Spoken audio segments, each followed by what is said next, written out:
Hello everyone, welcome to all of you. GIC biology booster series में आप सभी लोगों का स्वागत है। और आज के इस लेक्चर में हम लोग जेनेटिक कोड के बारे में पढ़ेंगे, जैसा कि आप थंबनेल में ऑलरेडी देख चुके होंगे। और क्योंकि जेनेटिक कोड से हर साल लगभग क्वेश्चन पूछे जाते हैं, चाहे जिस तरीके का भी टीचिंग एग्जामिनेशन हो, वहाँ से क्वेश्चन पूछा जाता है जेनेटिक कोड से। और अगर यहाँ से क्वेश्चन आया तो जितनी चीज़ें मैं आपको बता रही हूँ कम टाइम में, आप उसको कोशिश करिएगा कि उसको अच्छे से याद कर लीजिएगा। और किस तरीके के क्वेश्चन आएंगे मैं ये भी आपको बताने की कोशिश करूँगी। तो जेनेटिक कोड क्या है, सबसे पहली बात तो हमें पता होना चाहिए कि जो जेनेटिक कोड होते हैं, जिसको हम कोडॉन्स भी कहते हैं, क्या कहते हैं? कोडॉन्स भी कहते हैं। ये कहाँ होते हैं? एमआरएनए में होते हैं। किस में होते हैं? एमआरएनए में होते हैं। और ये 3 न्यूक्लियोटाइड का सीक्वेंस होता है। कितना? 3 न्यूक्लियोटाइड का सीक्वेंस, जैसे AUG, GUG। और एक कोडॉन, याद रखिएगा, एक कोडॉन में 3 न्यूक्लियोटाइड हैं। कितने हैं? 3 न्यूक्लियोटाइड्स होते हैं। और ये एक कोडॉन एक अमीनो एसिड को कोड करता है। कितने को? एक अमीनो एसिड को कोड करता है। तो ऐसे करके हम आगे सवाल भी लगाएंगे, क्योंकि जीआईसी में ही ऐसा क्वेश्चन पूछा जा चुका है। तो मैं अभी आपको बताऊंगी, तो इस तरीके के आप जो है क्वेश्चन सॉल्व कर सकते हैं अगर आपके एग्जाम में इस पैटर्न से क्वेश्चन आया तो। ठीक है, तो चलिए देखिए अभी हम क्या करने वाले हैं। हम जेनेटिक कोड के बारे में थोड़ा सा देखेंगे। ये टर्म गैमो करके, जॉर्ज गैमो करके एक साइंटिस्ट थे, उन्होंने दिया था। अगर दूसरा क्वेश्चन आपसे पूछा जाता है, क्वेश्चन नंबर 2, ठीक है, कि जेनेटिक कोड की डिस्कवरी या क्रैकिंग या डेसिफरिंग किसने किया था, तो नीरनबर्ग, मैथेई और खुराना, हरगोविंद खुराना। ठीक है, हरगोविंद खुराना ने किया था। क्रैकिंग पूछ दे, डेसिफरिंग पूछ दे या फिर डिस्कवरी पूछ दे, तो तीनों चीज का एक ही मतलब है, इसको याद रखना। हरगोविंद खुराना ने, नीरनबर्ग ने cell free system of protein synthesis, इन्होंने प्रोटीन को सेल के बाहर, मतलब सेल के बाहर इन विट्रो प्रोटीन सिंथेसिस किया था। ठीक है, सेल के बाहर प्रोटीन बनाया था। और नीरनबर्ग ने एक कोडॉन ट्रिपल यू जो किसको कोड करता है? फिनाइल एलेनिन को, फिनाइल एलेनिन। तो नीरनबर्ग ने ये भी पता लगाया था कि ट्रिपल यू जो है वो एक फिनाइल एलेनिन अमीनो एसिड को कोड करता है, जो कि एक एरोमेटिक अमीनो एसिड है। हम ऑलरेडी अमीनो एसिड में आपको पढ़ा चुके हैं, एरोमेटिक अमीनो एसिड है ये, हम ऑलरेडी आपको अमीनो एसिड में पढ़ा चुके हैं, मैं बता चुकी हूँ। ठीक है, चलिए अगर कभी तीसरा क्वेश्चन आपसे पूछता है कि एक साइंटिस्ट थे सीवरो ओका, ठीक, सीवरो ओका, उन्होंने एक एंजाइम की डिस्कवरी की थी, उसको ओका एंजाइम की कहते हैं, ओका एंजाइम। और यहाँ भी इस ओका एंजाइम का काम भी जो है cell free system of protein synthesis में ही इंपॉर्टेंट रोल था इसका। तो याद रखना, polynucleotide phosphorylase enzyme, polynucleotide phosphorylase, ये अभी आप इसको रट लेंगे, ठीक, क्योंकि अभी आप एग्जाम में अगर क्वेश्चन आता है तो यहाँ से गलत नहीं होना चाहिए। अगली चीज आपसे जेनेटिक कोड का जो पूछा जाता है कि जेनेटिक कोड कितने होते हैं, तो 64 टाइप्स के होते हैं। ये बात अच्छे से समझ लीजिएगा। 64 टाइप्स में 61 सेंस कोडॉन कहलाते हैं। सेंस मतलब किसी न किसी अमीनो एसिड को कोड करते हैं। किसको कोड करते हैं? अमीनो एसिड को। लेकिन जिसमें से 3 नॉन सेंस कोडॉन कहलाते हैं, जो किसी अमीनो एसिड को कोड नहीं करते बल्कि वो ट्रांसलेशन की प्रोसेस को स्टॉप कर देते हैं, इसलिए इसको स्टॉप कोडॉन भी कहते हैं या फिर टर्मिनेशन कोडॉन भी कहते हैं। तो कितने टर्मिनेशन कोडॉन है? 3। अब ये 3 देखिए कैसे याद रखना आपको, UAA, UAG, UGA, ठीक है। और कभी कभी इसका ये नाम भी पूछा जाता है कि UAA को क्या कहते हैं, UAG को क्या कहते हैं, UGA को क्या कहते हैं। ये 3 है, तो आपको ऐसे याद रखना होगा। आप ऐसे याद रखेंगे, किसी OP, एक OP नाम का कोई लड़का है तो आप कहेंगे OA OP, ठीक, OA OP, ठीक। आग उगा, ऐसे लिखेंगे, OAOP, आग उगा। आ मतलब UA, आग मतलब UAG, उगा। तो O फॉर ओकर, ठीक, A फॉर एम्बर, ओके, और O फॉर ओपल, OP से ओपल हो गया। तो ऐसे, क्योंकि बहुत बच्चे ज़्यादा से ज़्यादा कंफ्यूज आते हैं कि ओकर कौन है, अंबर कौन है, तो आप ऐसे याद रखेंगे OAOP, ठीक है, OAOP, आग उगा, ओके। तो ये 3 जो हो गया वो टर्मिनेशन कोडॉन हो गया। अगला जो चीज़ है आपको याद रखना होगा कि स्टार्ट कोडॉन, यहाँ से भी देखिए क्वेश्चन पूछा जाता है। Start codon is very very important, तो याद रखिएगा स्टार्ट कोडॉन जनरली आपको पता है AUG होता है। क्या होता है? AUG। लेकिन प्रोकैरियोट प्रोकैरियोट में अगर AUG तो स्टार्ट कोडॉन है ही, अगर AUG नहीं रहा तो GUG भी स्टार्ट कोडॉन का काम कर सकता है।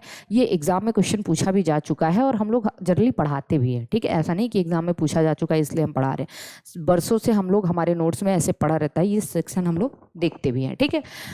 तो याद रखना जो AUG होता है उसका डुअल फंक्शन होता है। एक तो ये स्टार्ट कोडॉन मतलब ट्रांसक्रिप्शन की प्रोसेस को स्टार्ट भी करता है, और दूसरा ये मेथियोनिन को कोड करता है। किसको? मेथियोनिन को। अब बहुत इंटरेस्टिंग सी बात आपको समझनी होगी कि अगर प्रोकैरियोट में AUG फार्माइलेटेड मेथियोनिन को कोड करता है, किसको? फार्माइलेटेड मेथियोनिन को, और यूकैरियोट में AUG बस नॉर्मल मेथियोनिन को कोड करता है। मेथियोनिन क्या है भाई? सल्फर कंटेनिंग अमीनो एसिड है, ये हम पढ़ा भी चुके हैं।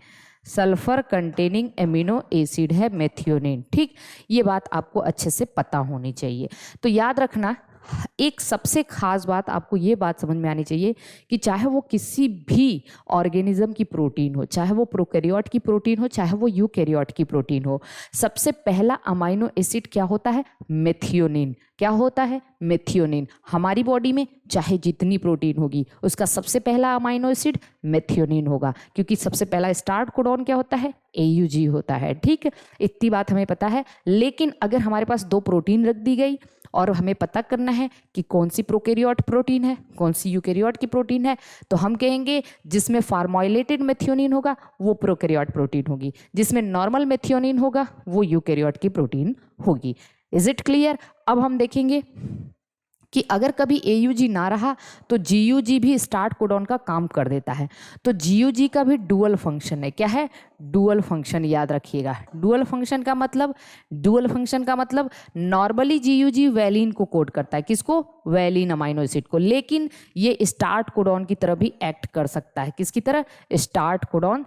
तो ये मेथियोनिन को भी कोड करेगा। किसको? मेथियोनिन को। तो ये कहानी बहुत इंटरेस्टिंग है, इसको आपको याद करना होगा। अगली चीज देखिए, जेनेटिक कोड की प्रॉपर्टी क्या क्या है, ठीक। तो जेनेटिक कोड कैसा होता है? ट्रिपलेट। अभी कहा था मैंने 3 न्यूक्लियोटाइड का होता है, कॉमा लेस होता है, बीच में कोई कॉमा वगैरह नहीं होता। यूनिवर्सल का मतलब, मेरी बात को ध्यान से सुनिएगा, यूनिवर्सल का मतलब चाहे प्रोकैरियोट हो, चाहे यूकैरियोट हो, चाहे बैक्टीरिया हो, चाहे एल्गी हो, कोई भी हो, एक जो भी एक कोडॉन किसी एक पर्टिकुलर एमिनो एसिड को सब में कोड करता है। जैसे ट्रिपल U हो गया, ठीक है, ट्रिपल U फिनाइल एलेनिन को कोड करता है, हमें पता है, ओके।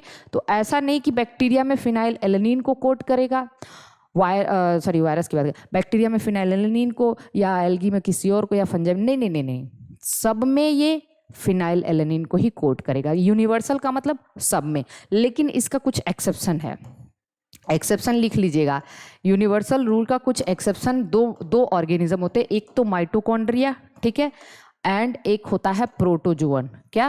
प्रोटोजोअन में भी सिलिएटा, ठीक है। बस इतना याद रख लीजिएगा। अब यूनिवर्सल रूल के 2 एक्सेप्शन होते हैं, माइटोकॉन्ड्रिया में अलग कुछ होता है, सिलिएटा में अलग होता है। हमें ये भी पता है लेकिन अभी आपको नहीं बताएंगे क्योंकि आपके पास टाइम कम है। अब एक कोडॉन, ये बहुत इंपॉर्टेंट है, मैं जो लिख रही हूँ उसको ध्यान दीजिएगा। ये पूछा जाता है, कोडॉन अनएम्बिगुअस या स्पेसिफिक होता है। यहीं पे बच्चों को दो चीज में कंफ्यूजन होता है। कोडॉन अनएम्बिगुअस मतलब एक कोडॉन केवल एक अमीनो एसिड को कोड करता है, ये बहुत इंपॉर्टेंट है। मतलब कोडॉन स्पेसिफिक होता है, एक कोडॉन केवल एक अमीनो एसिड को कोड करता है, इसको हम कहते हैं अनएम्बिगुअस या स्पेसिफिक। और दूसरी चीज है डीजेनरेसी पूछ दिया या रिडंडेंसी पूछ दिया, मतलब एक अमीनो एसिड एक से ज़्यादा कोडॉन के द्वारा भी कोड किया जा सकता है। ये भी क्वेश्चन आपके उसमें पूछा जा चुका है, PGT में या TGT में। एक अमीनो एसिड अगर एक से ज़्यादा कोडॉन से कोड होता है तो उसको हम कहते हैं रिडंडेंसी। लेकिन एक कोडॉन केवल एक ही अमीनो एसिड को कोड करेगा, बात समझ में आ रही है। लेकिन एक अमीनो एसिड एक से ज़्यादा कोडॉन से भी कोड हो सकता है, ठीक है।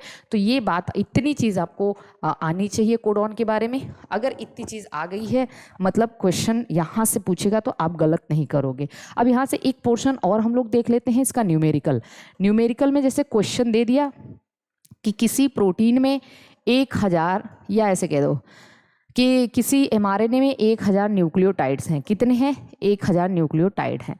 अब कहेगा बताइए यहाँ पे कितने अमीनो एसिड बनेंगे। इससे जो प्रोटीन बनेगी इस mRNA से किसी mRNA में कितना है, 1000 न्यूक्लियोटाइड है।